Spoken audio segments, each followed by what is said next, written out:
residents east and west of Oakland to safely introduce themselves to northbound, southbound traffic. Thank you. Okay.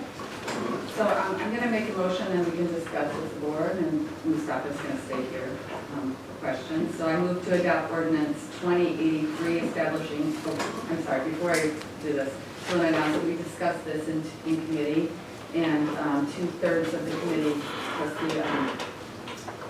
moved or agreed that we should move this forward for consideration. So I move to adopt ordinance 2083 establishing a four-way stop at the intersection of Olive Street and Oakland Avenue.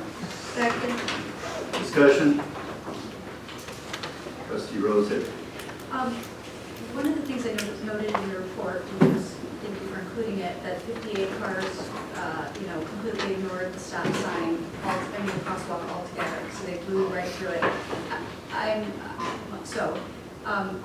Friday at CDA, we're authorizing the scope of services for a traffic circulation study on this section of Oakland Avenue, and to further study comprehensively whether we want raised crosswalks potentially, that was suggested for Wilson in one of our discussions. So I have two questions. Mostly, if we determine in the more comprehensive look at this in the next few months that raised crosswalks or something would make sense here, or some other improvement, that's not going to change the stop sign. I mean, so this decision tonight we wouldn't be eliminating the stop sign by putting the raised crosswalk. Would it? So, Chief and I were discussing this. The placement of stop signs is one of those things that it's 100% political move, right? So it's not a professional decision. That's why it's an ordinance. I think that, well, as you know, as a board, we can decide. So I think, as our perspective from the staff side is that we've had a temporary sign there for one or more reasons.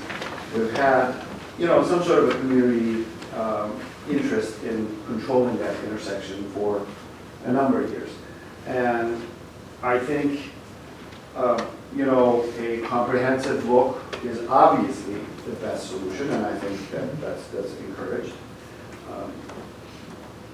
I think you do both. So we would like some direction as to what to do there. Our recommendation is to put a four-way stop sign. In the meantime, obviously, to look at a comprehensive plan to increase safety, convenience for the traveling and pedestrian public, also the bicycling public. You do that, and when the results are all put together, you may direct us to do something else. I think that's your prerogative, right?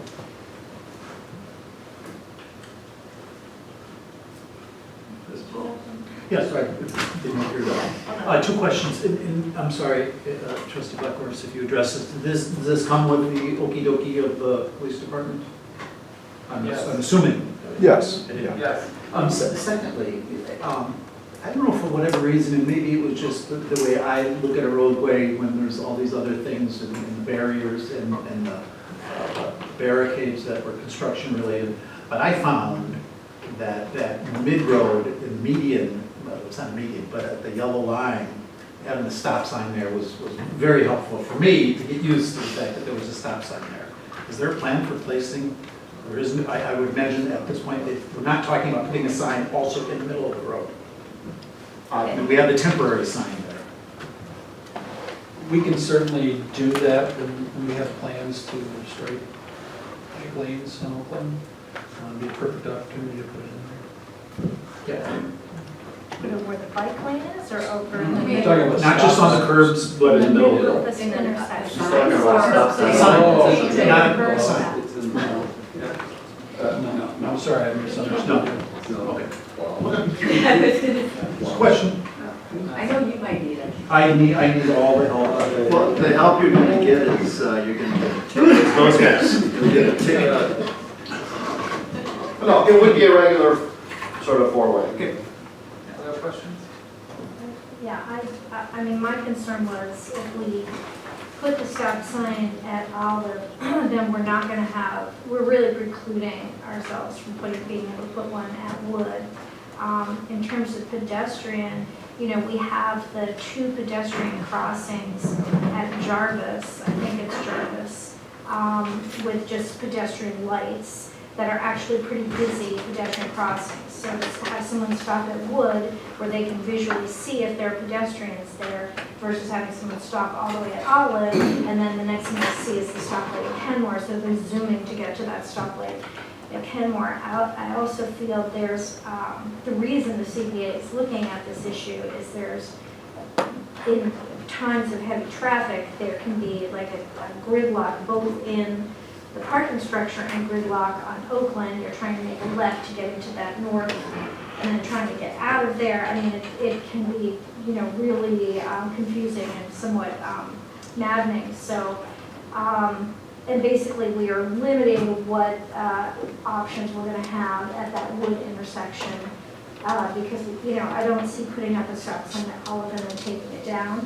And I don't see putting one at Olive and then one block later at Wood. So we're cutting ourselves off from some potential solutions at the one at Wood. I think that was my question, Mustafa, was I have similar concerns, just if we find different ways to, it's always like if you put something, it's really hard to take away. Sure. No, So I just want to make sure that, I've read everything that you wrote and I agree with it on that micro analysis. I think it was excellent. I'm now just with the CBA hat on, because we're doing this a little bit larger study area, what if we wanted to put something on Wood, if that's what the study came out with? I guess you do. I think, you know, I mean, you know how some neighborhoods are literally peppered with stop signs, some really aren't. And that's just a product of, you know, how people sort of perceive and work through their daily lives. I think so my recommendation with regards to, and for the report, City Council's, my recommendation is, my opinion, I think if it's sort of support some community vision to put stop signs at Wood and Olive, I think that's not going to hurt it. It might create a little bit more congestion just because you're stacking cars all over the place. So, you know, we're a little bit of a balancing act, right? So, you know, some community concerns are at play, and we also want to move people, right? So that's the sort of balancing act. You know, could you put a stop sign in every block? Of course you could. The question is, you know, why would you want to if you don't have to? As I said, I think, I don't prescribe to the idea, well, you know, if you put one on Olive and your study says, look, you have a problem with this garage and the turning movements. Maybe somebody, you know, maybe you need a turn lane, right? I mean, that could be a turn lane and a stop sign that would to get into the garage and come out, or maybe you just want to do right out only. So there are bigger issues. There may be bigger issues. I don't think you should assume that putting up 4 stop signs at one corner sort of hides your hand in the next intersection. I don't subscribe to that.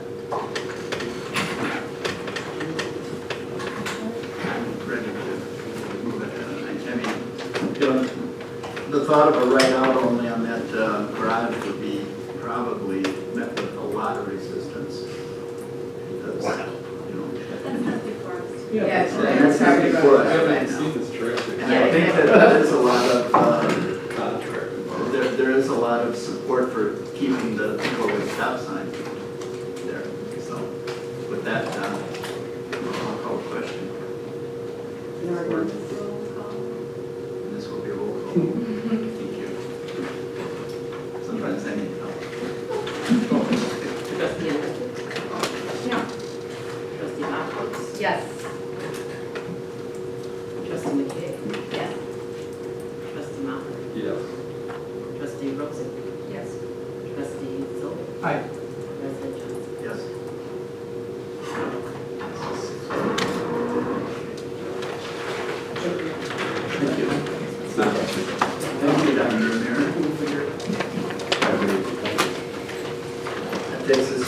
next item that we're going to take up is presentation of Wilson Drive public viewing materials.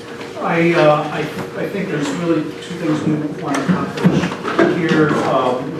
One is a brief summary of our committee meeting that we just had. It rolls right into the presentation materials. These are some of the decisions or guidance given at the committee level will influence some of the modifications to those presentation materials. I think we had, in my estimation, a very good discussion at the committee level regarding a number of the elements that we as a board directed Grace to do further study and evaluation. If we look at the items identified in the memo, the August 30 memo from Grace, in our package, they had 5 items plus some funding that we discussed with regards to the American Legion parking.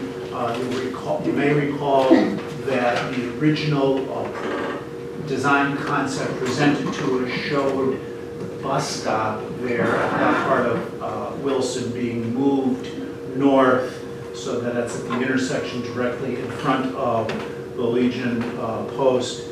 A comment from a parishioner at Kinko's, as well as email correspondence from the commander of the Legion post had Grace evaluate that change, and it was decided, it was agreed in committee not to relocate the bus stop, but to put it essentially, if you think about the parking lot between the Legion post and the police building, the bus stop will remain kind of on the south side of that, where it is now. There will be additional parking that wasn't in that. I think we see it as, if you look at the 3 options, the three diagrams that presented, it's the second option that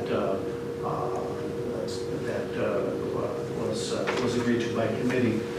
In terms of the second and third items, which were bus pullouts and west side parking, I think we had a good discussion about design requirements. Although the traffic flow is a straight traffic flow, the buses are going to be pulling out of traffic into the traffic one way or another. Either they're pulling out of traffic in the parking lane, as they do in most parts of Oakland, or as we had discussed previously, a separate dedicated pullout. What the committee decided and recommended Grace to present at the next public information meeting and continue on with both the design process and the budgeting process at this time was to at the north and south ends to keep those bus pullouts, and Mary Beth, they're going to help me with these locations, keep the bus pullouts, but essentially elongate them, creating some parking spaces. So what we will have is from our previously presented concepts, which showed bus pullouts without any parking on the west side, we are going to have bus pullouts with parking from. We're going to add the parking on the west side from Olive to Alpine and from Congress to Kensington. We're going to remove the bus pullout that's in between, in the Greenway Gardens section. I think it's we're going to leave the bus pullout as it is at Glendale. And the thought was a number of things. That puts some parking on the west side where there are trail entrances, larger trail access, park accesses. It doesn't make this west side bumpy, some parking, some bus. Essentially, where there is going to be a change in the western curb line, it will be not just a bus pullout, but like I said, if you imagine an elongated pullout, which will have bus space for the bus and space for the parking. It does result, it will result in some nominal tree removal, but we saw in the figures that were presented, many of those were trees that are either at some point scheduled for removal or planned obsolescence, if you will, from an ash standpoint, as well as not necessarily specimen or the wildwood trees are not healthy trees. Secondly, from an aesthetic standpoint,